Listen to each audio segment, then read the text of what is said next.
right, House District number 1. Fire season is upon us. I'm sure a lot of you guys already know.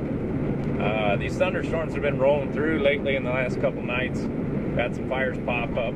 Yesterday we were out on a fire in Weston County, the Dry Creek fire. It was on state piece of land. Really great reaction from Weston County and their fire district. They called for a little bit of help from Crook County, and we went a-running. Got her knocked down pretty quick. It was overall a pretty good deal, and had the opportunity to see a lot of the firefighters, some of the men and women in Weston County that I enjoy working with. Really professional group. Crook County and Weston County, I'll contend any day of the week that we've got the best group of volunteers in the state. They really do excellent work. They're pretty dedicated to their job, professional, and they get the job done quick. So that being said, be careful out there. These thunderstorms rolling through. Please don't burn. Please don't burn. Don't do any campfires. Don't do any of that. It's just too dry. Let's wait it out and see if we can get some more moisture. Hopefully we will. Otherwise, it's going to be one hell of a long summer, and I'll be doing a heck of a lot of campaigning on the fire line. So that's pretty much the only place.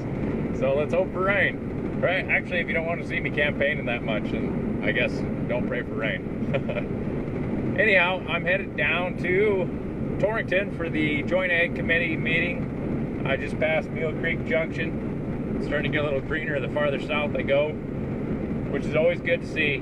So hopefully some of that moisture can move north.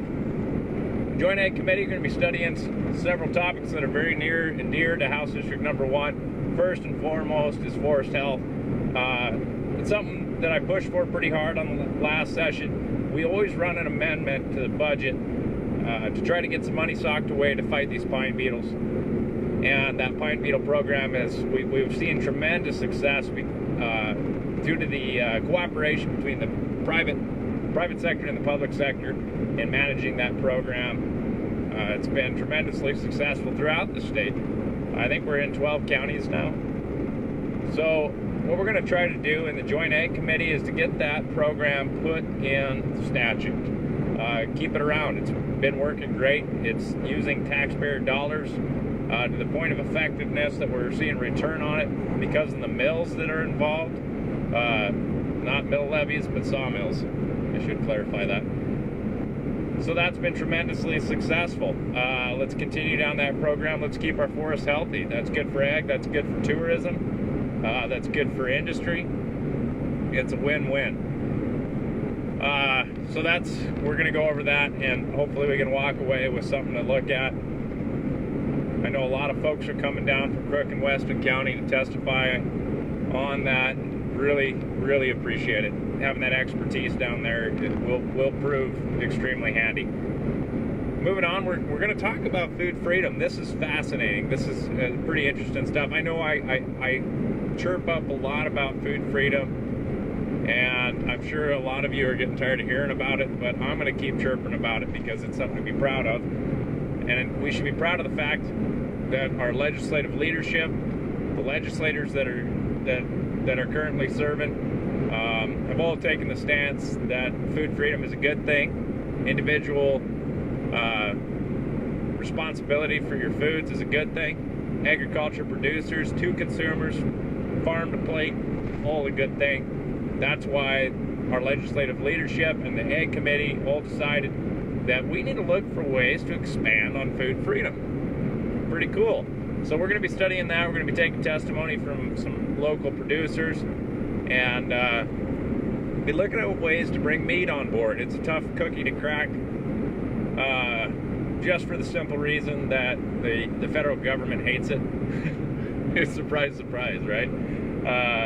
So we're trying to figure out a way around the federal government on this deal, and it's getting me pretty ornery, and it's getting a lot of people pretty ornery. Our Department of Ag, I need to throw this out there, our Department of Agriculture here in the state of Wyoming has been a pleasure to work with on this situation. They get it, and they're trying to help as much as they can so that we don't bust federal law in putting meat into the Food Freedom Act, and that's the goal. You know, we don't want to do that. We don't want to lose our exemption status with the federal government, because then the feds come in and they ruin everything, just like anything they get involved with. So, that being said, that's where we're trying to go with that. Amongst other ways, we're trying to find ways that we can take food freedom and put it into businesses that are already established, as long as there's a clear dividing line and labels are in place. Once again, of course, that busts federal law. Of course, the federal government has to get involved in that situation. So we're trying to look at a way around that situation too, and there'll be lots of really good discussion regarding that. We're going to look at livestock investigators, just like we did last year, and I will keep beating this drum as long as I am a legislator, that my belief is the producers in the state of Wyoming that are paying for brand inspectors are not being served. They're not getting their money's worth. So that's not through the fault of anyone, in my opinion. That's not through the fault of anyone on the livestock board. The director is trying the best he can. It's just an incredibly hard situation. He's got 4 livestock investigators that work for him. They cover the entire state. That's an issue. And that, in my opinion, is the main issue. Do I think we should hire more livestock investigators? My belief is no. I believe that we've got 23 county sheriffs, 23 county sheriff's department that with some training can do the job. We've got to make it worth their while, though. They can't be doing this for free. And so we're looking at how to use existing money that is already going to, I'm looking at doing that. I don't know where the rest of the committee's at. I know there's several members of the committee that stand with me shoulder to shoulder on this situation. We're trying to look at ways to use existing money in a better way for the producers. I recently stated in an article for the Wyoming Farm Bureau, this is not a witch hunt. 100% is not. It's just a tough deal. It really is. But we got to figure it out. That's what we're paid to do. So we're going to go down there and we're going to have some rough and tumble debate. And there'll be some people that really want to kick me in the teeth over the deal. But that's tough. I'm paid to go down there and represent my constituency. My constituency is, they've had enough in regards to the livestock investigators. So that's what I'm going to do.